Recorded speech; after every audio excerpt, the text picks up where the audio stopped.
जय हिंद दोस्तों, मेरा नाम है सीए जतिन तागड़ा। आज हम डिस्कस करने वाले हैं कंपनीज एक्ट 2013 को। कंपनीज एक्ट 2013 रेलिवेंट है हर एक प्रोफेशनल के लिए जो आज प्रैक्टिस में है, जो आज जॉब के अंदर है, या कोई एंटरप्रेन्योर है जिसने अपनी कंपनी स्टार्ट करी हुई है, डायरेक्टर है। तो ये एक ऐसा टॉपिक है जो हर एक इंसान जो भी बिजनेस कर रहा है उसके लिए बहुत ही ज़्यादा रेलिवेंट है। इस पूरी सीरीज़ के अंदर हम सेक्शन 1 से लेकर सेक्शन 470 तक हम हर एक सेक्शन को टच करके चलेंगे। तो जैसे कि मैंने बताया 470 सेक्शन है, तो एक बार मैं आपको बता देना चाहता हूँ पूरा के पूरा हम क्या पढ़ने वाले हैं। देखिए, जो हमारा पूरा कंपनीज एक्ट 2013 है, इसके अंदर 417 आपके सेक्शंस हैं, 7 इसके अंदर शेड्यूल हैं, और ये जो 470 सेक्शन है ये 29 चैप्टर्स के अंदर कवर है। हर एक चैप्टर एक हेडिंग है जिसके अंदर आपको उसी हेडिंग से रिलेटेड आपको सेक्शंस मिलके चलेंगे। और इसमें एक चीज़ जो यहाँ पर नई लिखी हुई है, जैसे कि 29 चैप्टर्स हैं वैसे ही 29 सेट ऑफ रूल्स भी हैं। ये सेट ऑफ रूल्स क्यों हैं अभी हम आगे पढ़ेंगे। जो हमारा कंपनीज एक्ट है ये रूल बेस्ड आपका एक्ट है। इंपॉर्टेंट पॉइंट यही डिस्कस करना था। अब जब हम कंपनीज एक्ट की बात करते हैं तो आपके मन में एक क्वेश्चन आएगा कि कंपनीज एक्ट 1956 चल तो रहा था, ये कंपनीज एक्ट 2013 कहां से आ गया। तो बहुत सारे ऐसे अदर प्रोविजंस थे जो कंपनीज को इंपैक्ट करते हुए थे और उसके लिए मल्टीपल एक्ट थे।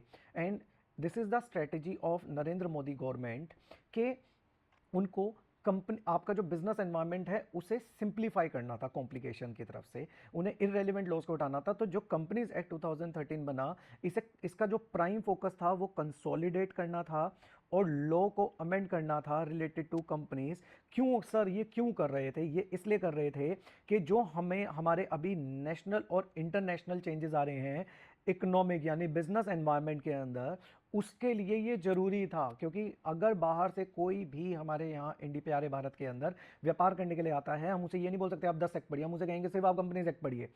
तो यानी नेशनल और इंटरनेशनल जो इकोनॉमिक एनवायरनमेंट था उसके लिए, क्यों? क्योंकि हम एक्सपेंशन कर रहे हैं और देश की एक्सपेंशन एंड ग्रोथ के लिए ये बहुत ज़्यादा रेलिवेंट था।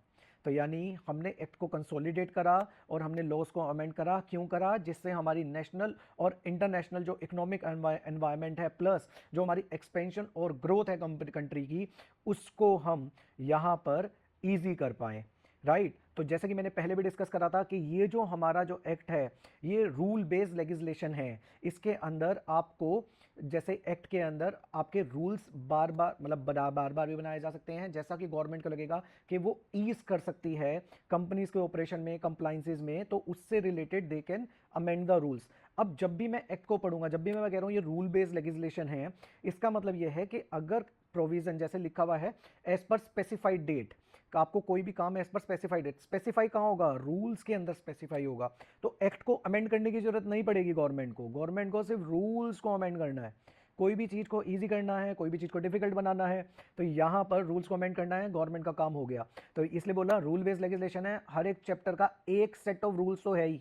राइट। तो यानी गवर्नमेंट को क्लियर एजेंडा था, वो बार बार आपका लॉ को अगर कोई भी इशू आ रहा है उसे चेंज करना चाहते हैं, उसको अमेंड करना चाहते हैं, तो वो बार बार मतलब लंबी प्रोसेस को फॉलो नहीं करना चाहते, तो उन्होंने इस लेजिस्लेशन को रूल बेस्ड बनाया। राइट। सेम ये सारी लैंग्वेज सीए इंस्टीट्यूट के स्टडी मटेरियल से कॉपी पेस्टेड है या अमेंडेड है, बट 100% हमारा स्टडी मटेरियल इसके अंदर कवर्ड है। तो अगर आप इस लेक्चर को पढ़ रहे हैं तो आपको क्या करना है, आप आईपीसीसी में, आप सीए फाइनल में अपनी किताबें खोलिए और उसी के अंदर मार्किंग करना शुरू कर दीजिए। आपको सीए इंस्टीट्यूट से ज़्यादा कंटेंट मिल जाएगा, बट लेकिन again for the exam point of view, अगर आप स्टूडेंट हैं तो आप सीए इंस्टीट्यूट का स्टडी मेट करेंगे, that is more than sufficient. हम एक बार स्टडी मेट को भी एक लेक्चर के अंदर पूरा कंसोलिडेट करके चलेंगे चैप्टर वाइज चैप्टर वाइज। अब हम नेक्स्ट बात करके चलते हैं, तो हम आते हैं चैप्टर नंबर 1 के ऊपर। चैप्टर नंबर 1 है हमारा प्रीलिमिनरी सेक्शन। जो आपका चैप्टर है इसमें 2 सेक्शन आते हैं। आज हम पढ़कर चलेंगे सेक्शन 1 थोड़ा सा पूरा का पूरा, और सेक्शन 2 हम पढ़कर चलेंगे थोड़ा सा। सेक्शन 2 डेफिनेशन का है, इसकी सॉर्टिंग अभी चल रही है, जिसके अंदर आपकी उन डेफिनेशंस को मैं अलग कर रहा हूं जो डेफिनेशंस आपकी वन लाइनर है। वन लाइनर कहने का मतलब जिसका, जैसे होल्डिंग की डेफिनेशन, होल्डिंग क्या है? होल्डिंग वो है जो सब्सिडरी की होल्डिंग है। राइट। सब्सिडरी कौन, मतलब ऐसी डेफिनेशंस जिनका एक स्ट्रेट लाइन में डेफिनेशन है और जिसमें ज़्यादा टेक्निकलिटी नहीं है, उनको मैं अलग कर रहा हूं। और जिनके अंदर टेक्निकलिटी है उनको मैं अलग लग रहा हूँ। और अगेन मैं ग्रुपिंग भी कर रहा हूँ डेफिनेशंस की, सो दैट कि अगर मैं होल्डिंग की डेफिनेशन आपको पढ़ा रहा हूँ, उसके बाद सब्सिक्वेंटली आपके पास सब्सिडरी क्या है, उसके बाद आपके पास एसोसिएट क्या है, उसके बाद आपका कंट्रोल की डेफिनेशन है। बट एक्ट के अंदर आपकी जो डेफिनेशन दी हुई है वो अल्फाबेटिकल मोड के अंदर दे रखी है, तो उसकी मैं सॉर्टिंग यहाँ पर कर चल रहा हूँ, राइट। तो वो डेफिनेशंस भी आपकी आ जाएंगी।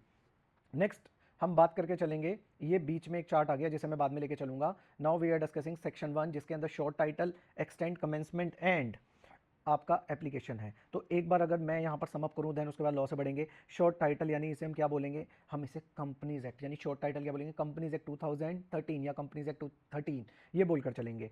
एक्सटेंड यानी ये इसका एक्सटेंड यानी ये कहाँ पर अप्लाई होता है, हमारे प्यारे भारत के अंदर ये अप्लाई होता है, भारत के अंदर ये हमारा अप्लाई होता है। पहले वाली लाइनें भूल जाओ अब कि एक्सेप्ट JNK, नो बिल्कुल भी नहीं, ये पूरे हमारे प्यारे भारत के अंदर ये अप्लाई होता है एक्सटेंड।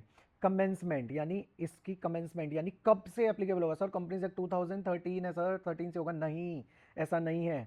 आपका ये जब आपका लोअर हाउस और अपर हाउस से पास हुआ था, देन उसके बाद ये प्रेसिडेंट के पास जाता है, प्रेसिडेंट के साइन के बाद आपका ऑफिशियल गजट में जाता है, जब ऑफिशियल गजट के अंदर आता है तभी एप्लीकेबल होता है ये। तो ये वाला सर कब आपका कमेंस कब हुआ, उसके लिए चलो पीछे, कहाँ पीछे सर, ये 29 अगस्त 2013 को असेंट मिल गई हमारे को ऑनरेबल प्रेसिडेंट की, 30 अगस्त को ये हमारा प्रिंटेड हो गया ऑफिशियल गजट में, तो 30 तारीख से मैं बोल दूंगा सेक्शन 1 अप्लाई हो गया।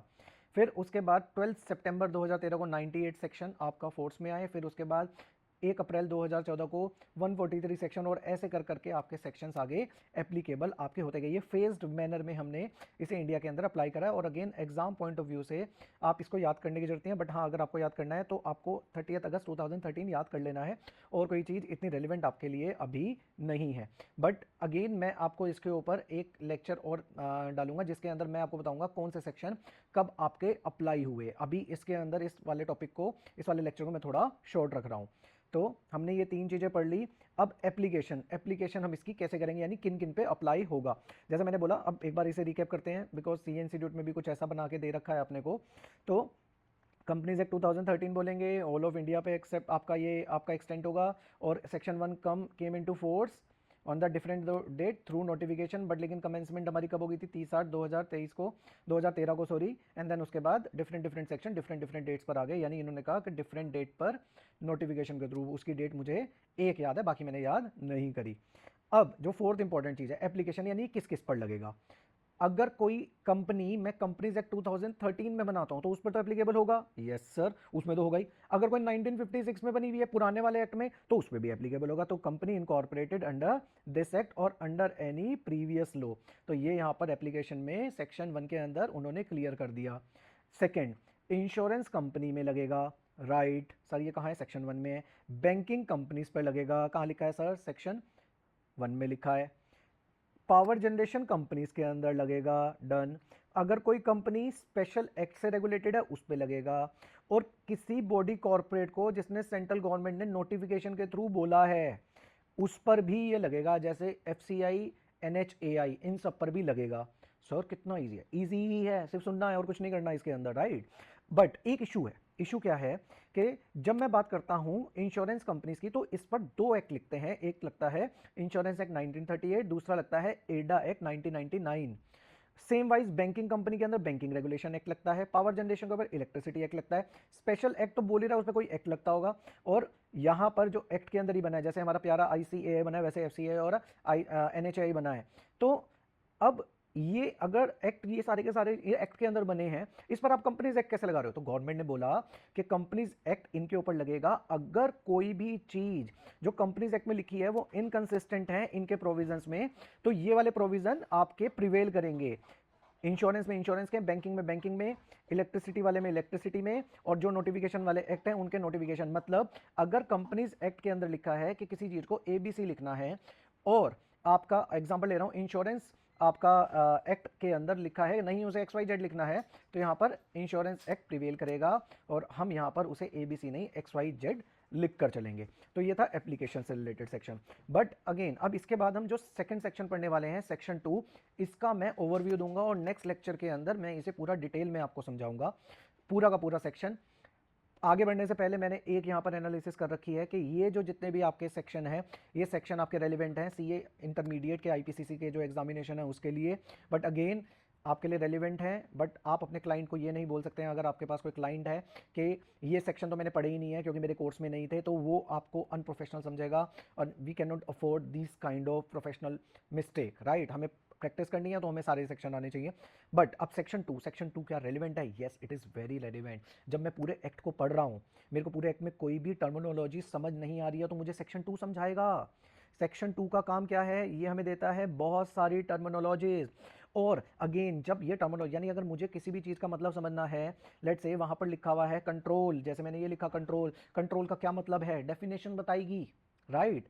डेफिनेशन बताएगी कंट्रोल का मतलब क्या होता है। तो अगर आपको ये वाली बात बोलूँ कि ये इंटरनल एड हैं कंस्ट्रक्शन के लिए, यानी अगर मुझे कोई भी चीज़ को समझना है, कोई भी चीज़ मेरे को किसी भी चीज़ का इलेबोरेटिव मतलब समझना है, तो मुझे उसकी डेफिनेशन अगर पता होगी तभी मैं किसी कंक्लूजन पे पहुंच पाऊंगा। पूरे एक्ट के अंदर there are so many different words जिसके अलग अलग मतलब होते हैं। जैसे कि मैं अगर सिंपल बताऊं, होल्डिंग सब्सिडरी का मतलब कंपनीज एक्ट में अलग होता है, और अकाउंटिंग स्टैंडर्ड की अगर मैं बात करके चलता हूँ SPI, there are some differences. जब मैं कंपनीज एक्ट पढ़ूंगा तो मुझे सेक्शन 2 को लेकर चलना है, मैं तब आपका जो अकाउंटिंग स्टैंडर्ड है उसको रेफर नहीं कर सकता।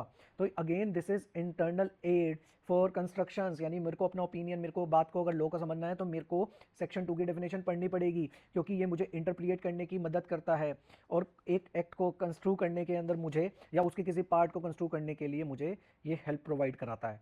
तो definition are the most important part for understanding of any law. तो ये, इस पर हम बहुत ही डीप फोकस करने वाले हैं। लेक्चर डेफिनेशन का इस तरीके से प्लान करा जाएगा कि रेलिवेंट डेफिनेशन एक साथ रखी जाए, बिकॉज जैसा मैंने पहले डिस्कस करा था कि डेफिनेशंस अलग अलग, मतलब आपका अल्फाबेटिकल मोड पर है, बट मैं उसे लेके आऊंगा आपका बेसिकली ग्रुपिंग करके। अब लेकिन एक सेक्शन में यहां पर पढ़ूंगा डेफिनेशन के लिए, which is again very much relevant, section 2 sub section 95। Section याद करने की जरूरत नहीं है, सिर्फ सुनने की जरूरत है, सुनेंगे तो आपको पता चलेगा। सेक्शन 295 ये कहता है, अगर कोई भी वर्ड या एक्सप्रेशन इस एक्ट के अंदर यूज हुआ है बट वो पूरे एक्ट में कहीं पर भी डिफाइन नहीं है, राइट, तो अगर ये डिफाइन है किसी और एक्ट में, कौन सा एक्ट? एससीआरए, सेबी और डिपॉजिटरी एक्ट के अंदर, तो मैं उसका जो इन तीनों एक्ट के अंदर मतलब लिखा है वो मैं कंपनीज एक्ट 2030 के लिए ऑटोमेटिक मान लूंगा। मैं फिर से बताता हूं आपको ये बात, अगर कोई भी वर्ड और एक्सप्रेशन यहां पर यूज हुआ है कंपनीज एक्ट 2013 के अंदर और वो डिफाइन नहीं है कंपनीज एक्ट के अंदर, इसका मतलब कंपनीज एक्ट है वो डिफाइन नहीं है, बट लेकिन इसका मतलब जो है आपका एससीआरए यानी सिक्योरिटी कॉन्ट्रैक्ट रेगुलेशन एक्ट के अंदर दे रखा है, या सेबी के अंदर दे रखा है, या डिपॉजिटरी एक्ट के अंदर दे रखा है, तो मैं ये मान लूंगा कि इसका मतलब सेम होगा कंपनीज एक्ट 2013 के अंदर। तो याद रखना है, देखिए एससीआरए सिक्योरिटी डिपॉजिट शेयर से है, सेबी लिस्टिंग से है, डिपॉजिटरी भी आपका शेयर एंड लिस्टेड शेयर दोनों से है, तो यानी ये तीनों सेक्शन लिस्टेड आपके शेयर्स हैं। देखिए बेसिकली आप मतलब क्या समझिए, ये एक्ट कंपनीज एक्ट 2000 इनको ही सपोर्ट करते हैं। तो अगेन कंपनीज एक्ट में उसकी डेफिनेशन ना डाल के इनके जब स्पेसिफिक एक्ट बने हुए थे, तो कंपनीज एक्ट में अगर हम इसकी डेफिनेशन डाल देते तो वो आपकी डेटा डुप्लीकेसी हो जाती। जब स्पेसिफिक एक्ट बना हुआ है और हमने ऑलरेडी बोला हुआ है कि मतलब हमने सिंप्लीफाई करना है चीज़ों को, राइट, तो अगर हम यहाँ पर भी डेफिनेशन डाल दें और उसके बाद वहाँ पर भी ऑलरेडी डेफिनेशन है तो उनकी रेलिवेंस नहीं रख गई। ये तीनों स्पेशल एक्ट है। अगर आप बीइंग प्रोफेशनल इस बात को समझेंगे तो हमने सिंप्लीफिकेशन करना है, इसलिए हमने बोल दिया कि इन तीनों के अंदर कोई डेफिनेशन दे रखी है तो मान लेंगे ये डेफिनेशन इसके अंदर है, यहाँ डीमिंग फिक्शन आ गया है, राइट। तो ये था फर्स्ट मेरा लेक्चर। इसके बाद हमने पढ़ना है आपका बहुत सेक्शन 2 को कंप्लीट करके चलना है, देन इसके बाद इनकॉर्पोरेशन से रिलेटेड जो चैप्टर होगा वो आपका स्टार्ट हो जाएगा, उसे कंप्लीट करके चलेंगे। और एक रिक्वेस्ट है, आपको अगर लग रहा है मैं थोड़ा धीरे पढ़ा रहा हूँ तो आप प्लीज़ स्पीड को इंक्रीज कर सकते हैं, there is option in the Google और सॉरी यूट्यूब जिसमें आप स्पीड को इंक्रीज कर सकते हैं। अगर आप इस वाले लेक्चर को सिर्फ सुनते भी हैं, आप मेट्रो में ट्रैवल कर रहे हैं या कहीं घूम रहे हैं, गाड़ी में जा रहे हैं, आई कैन अश्योर यू आपको कंपनीज एक्ट बाय हार्ट याद हो जाएगा। With this word, thank you, my name is CA Jatin Tagra and thank you for watching our channel अकाउंटेस्ट।